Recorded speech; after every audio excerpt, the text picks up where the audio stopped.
So welcome back to another video on the channel, and in this one I'm going to finally tackle the internals on this engine. See if we can't get all of the crap out of these. Did have to run out and buy a special spark plug tool, a 16mm one, because I didn't have one. Basically I cracked this one loose. But yeah, so I'm going to get that out, then I'm going to have a look down it with a boroscope and see what each cylinder looks like. I'm expecting this one to be the worst because it's still got an open valve. So this is spark plug number 1 removed. That spark plug's not actually looking that bad, if I'm honest.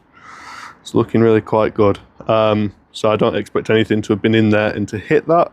But yeah, I'll verify that with a boroscope.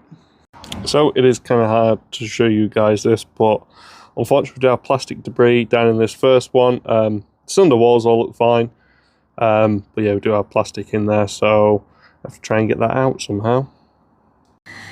So guys, you sort of get the idea now. I mean, can't really get this to focus on the plug. There we go. But again, plug's looking fine. I do expect them to look fine, but yeah, it's mainly what's going on in there. I mean, this is just how new of an engine we are dealing with. So here you can see quite clearly on the boroscope, I know that image is terrible, but a QR code. So yeah, it's looking quite promising. There's just plastic in it. I need to get the plastic out. So guys, I've done about all I can do without taking this head off. I've had the intakes, I've vacuumed them out, I've got like these straw cleaners, got them in, got bits out. So there are a few bits in there, but I am hoping I should be able to fire them out of the newly opened spark plug holes. So yeah, I'll give it a go, and then I can check the cylinders after. I have unplugged the fuel pump, so we shouldn't be getting any fuel coming to the engine. It should just be a dry crank no start. There may still be fuel pressure in, I'm not too sure. Hopefully not. But yeah, I'm going to turn it over, leaving these completely open and the inlet ports completely open to hopefully fire some of that crap out. So guys, Joey back inside, but I've discovered an oddly acting pyro fuse. So trying to crank the car, it'd click, nothing. Thrown a jump lead from the negative battery terminal to an actual earthing point, and what we get is this. Oh, got nothing again.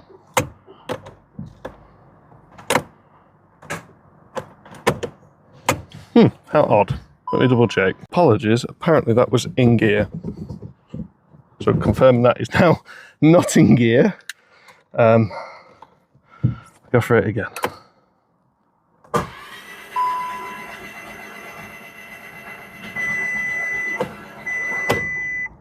So the start motor is spinning the engine lovely.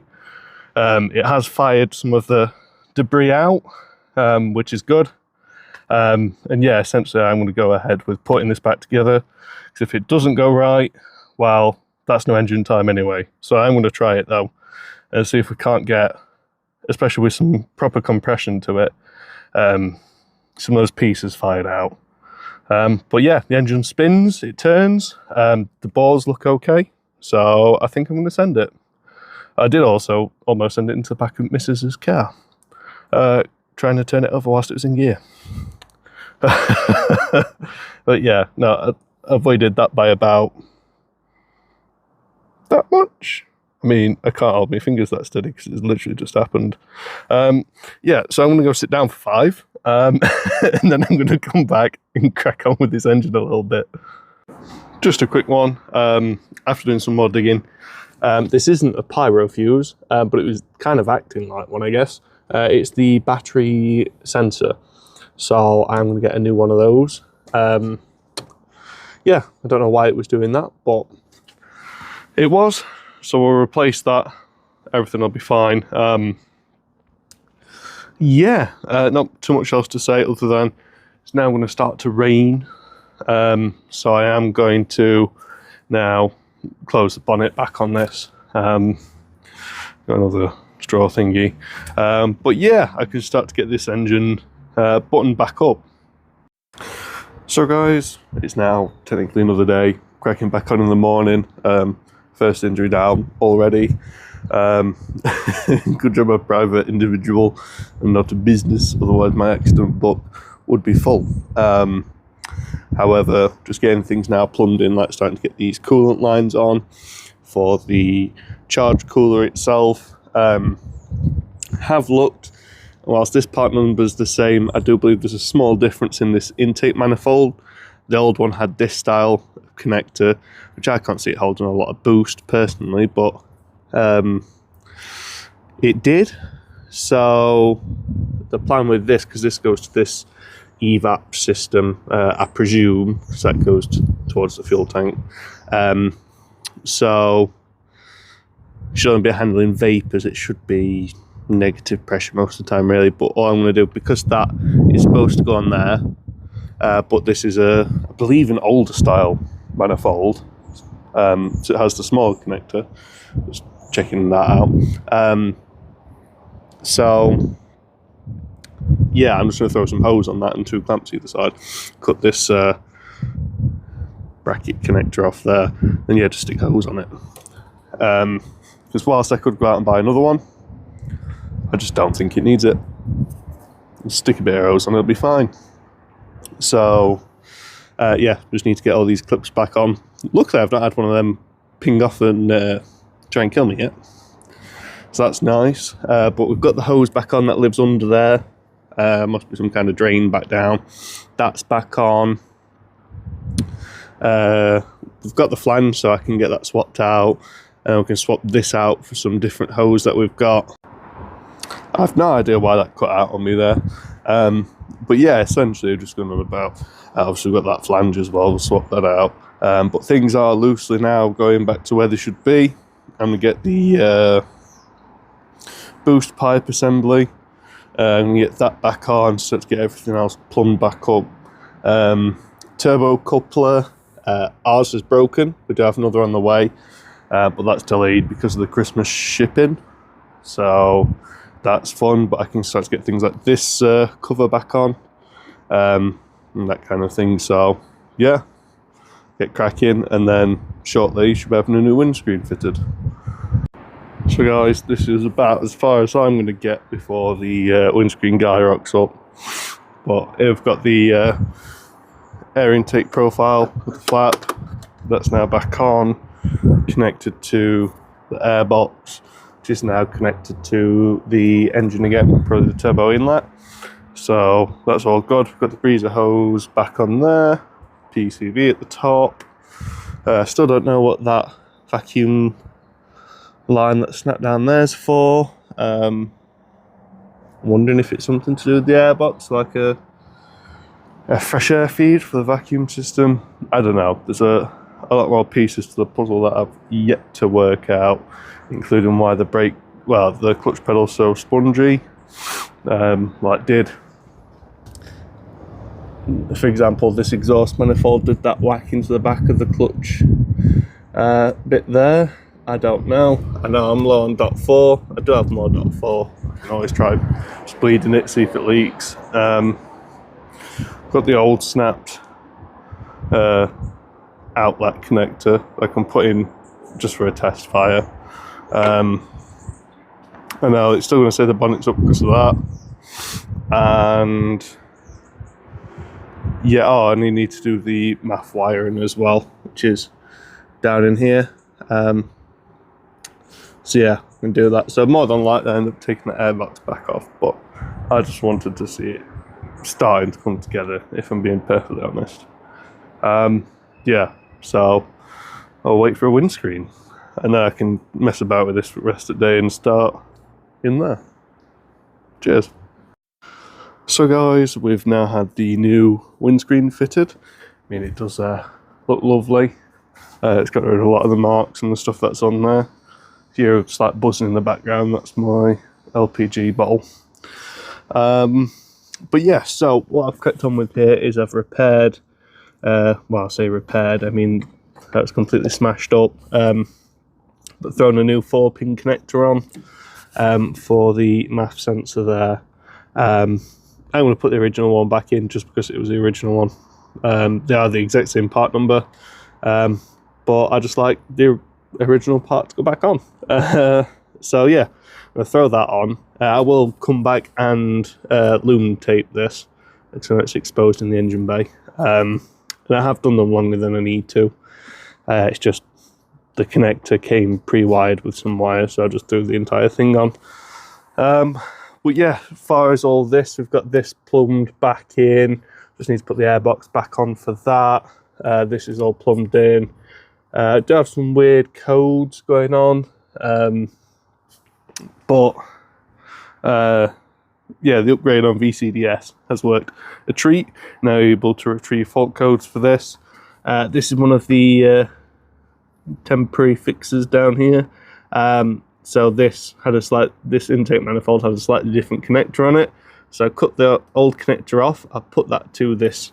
I think it's like a like a fuel vapor thing, even though that's split currently. So we'll get onto that. But yeah, so all I did was put the original connector piece into this piece, then use the leftover hose clamp on that, and then clamp on that. So that isn't going anywhere. I know it will degrade with fuel over time, so that's something to be aware of, but I'm just trying to get the thing started. That's the main goal. I've got some other bits I need to take care of, not related to this project, so I kind of need to hurry up, see if this will fire, and yeah, get some other stuff started, and then I can come straight back on this and crack on that bit more, especially diagnosing like the clutch. Yeah, so all that goodness.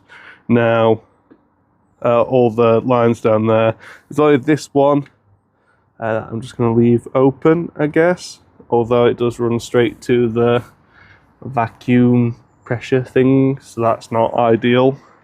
But yeah, I just want to fire the engine and see if the engine will fire. That is the main thing. Obviously there's no coolant in it, and all of the coolant hoses aren't connected, but I do want to see if this thing will fire. I mean, that's not even in properly, but it's on enough for me to be happy to go for a test fire. All this is back on, like the throttle body, that's plugged back in, that's gone on, no issues. The fuel line's round back where it should be there. So yeah, so I'm going to swap that one out for that one, which is the original one, get that plugged in. Got this one plugged back in up here, and yeah, throw the airbox lid back on and see what happens. I mean, I am looking though on here, I don't think there's any spot for, that's for the breather.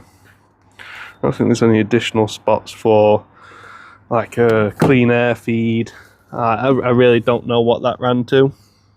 I'm gonna have to look at the missus's car. I do believe there's nothing on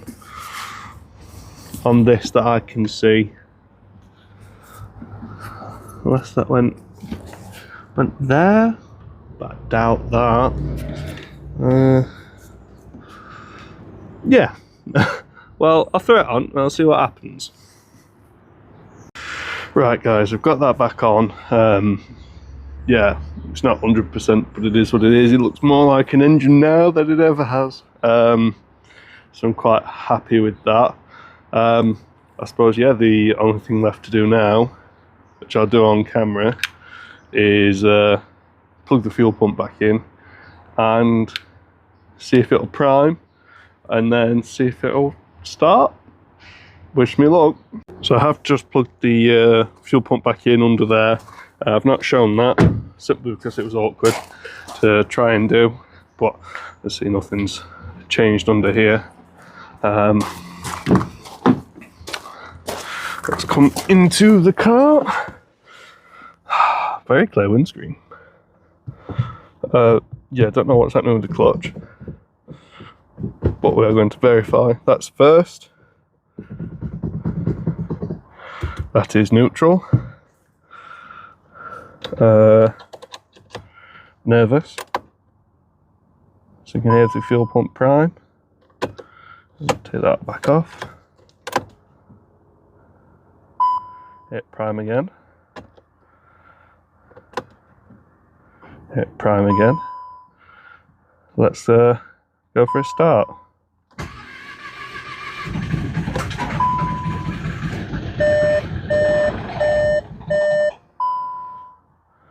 Okay.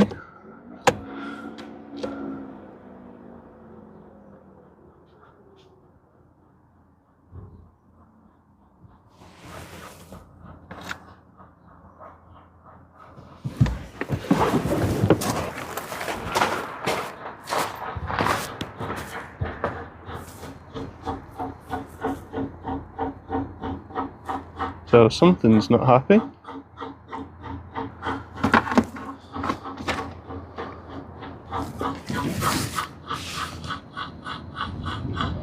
Oh, I think it's an electric motor for the coolant system.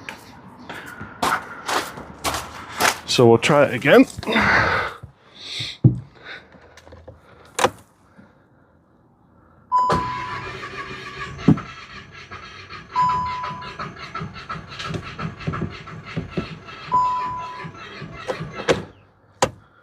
Turn that back off. Let it prime. Off. Prime. Off. Prime. Off. Let's go for it.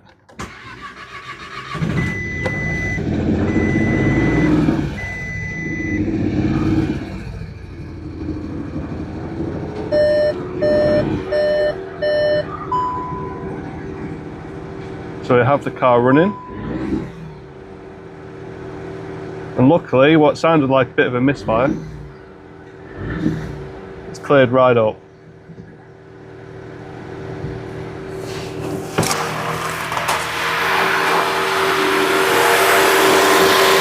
So, fan's spinning, engine's got a shake to it, I do expect. Well, we've got a running engine.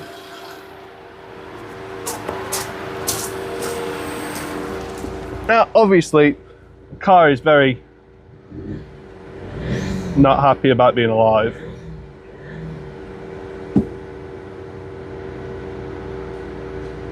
But it runs.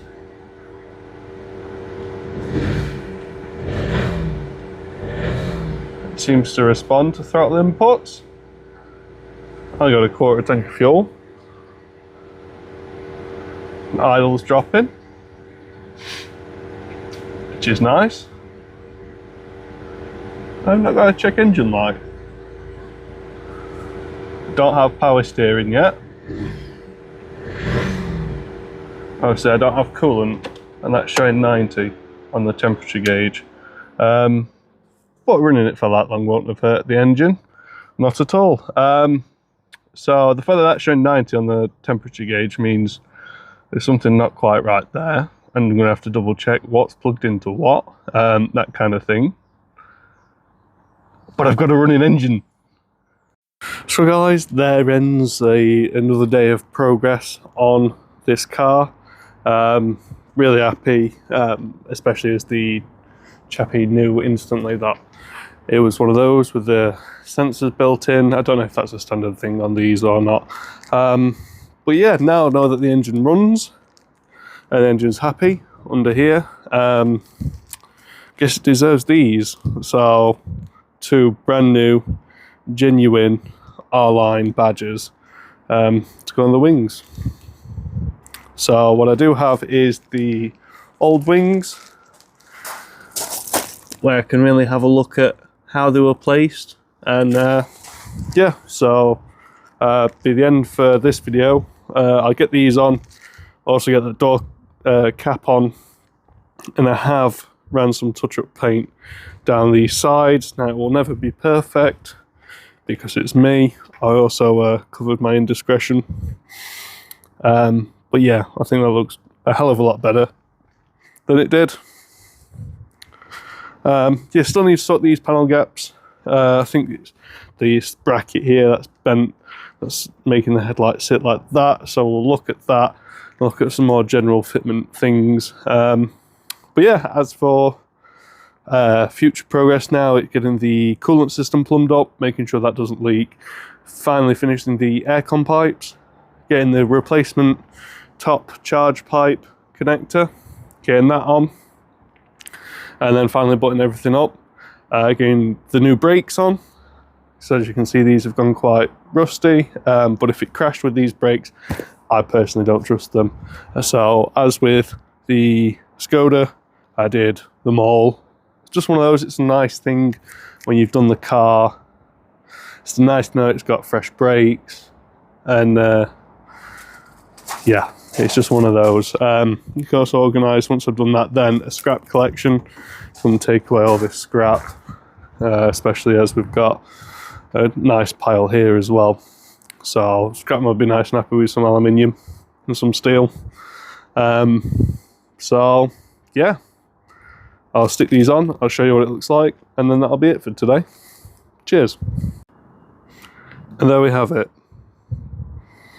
So we now have the R-line badging back on as it should. I mean, on camera this appears a bit lighter now.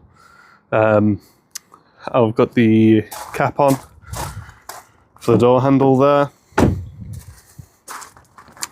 So yeah, I mean, looking at this car now, apart from the lack of windscreen wipers, so we get to put the scuttle panel in. Waiting to put the scuttle panel in because of that bolt there and that bolt there. I want to make sure everything's fit up as it should be before I put that scuttle panel back on, because I don't want to have to take it on and off and on and off.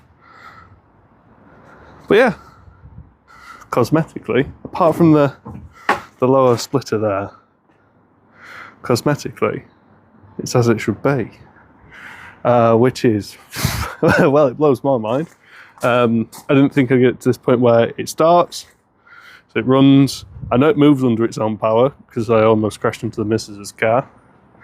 But yeah, so there's a few little bits, like on this piece it cracked internally, so I have to hold that in. It's just a bit of rubbish there. Yeah, so all I'll do is get a cable tie around this piece here. I'll pull that in, that'll hold that nice in there, and then yeah, just a few fitmenty issues there. So yeah, I mean, on camera you can definitely tell that that's had a little scratch, but from up until about 40 centimeters away, can't tell. So yeah, obviously we've done the same on this side, so the R-line badge is back on, so Mrs. will be happy, because so she wanted the R-line. So next on the list is going to be all the seat belts. Now, plugging it in with VCDS, it was apparent that although these front belts, although they're functioning like they should, they're actually blown, which is annoying.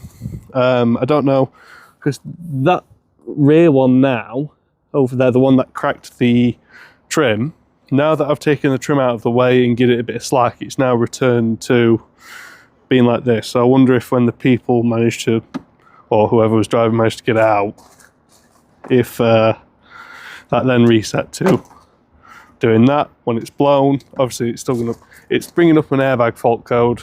So as far as that goes, I've ordered another set.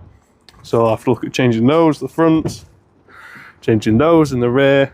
And obviously moving inside the vehicle, we're also gonna have to change the steering wheel airbag. Now the horn works, so I know all this, like clock spring wise, is fine. And the dash one there. Now looking at this, I do believe I've hit the jackpot in that there's not a different dash. As you can see there, just me pushing it away. The lights are attached to this trim. So that's all from me today. I'll get this up in a video, get it out, and I'll see you in the next one.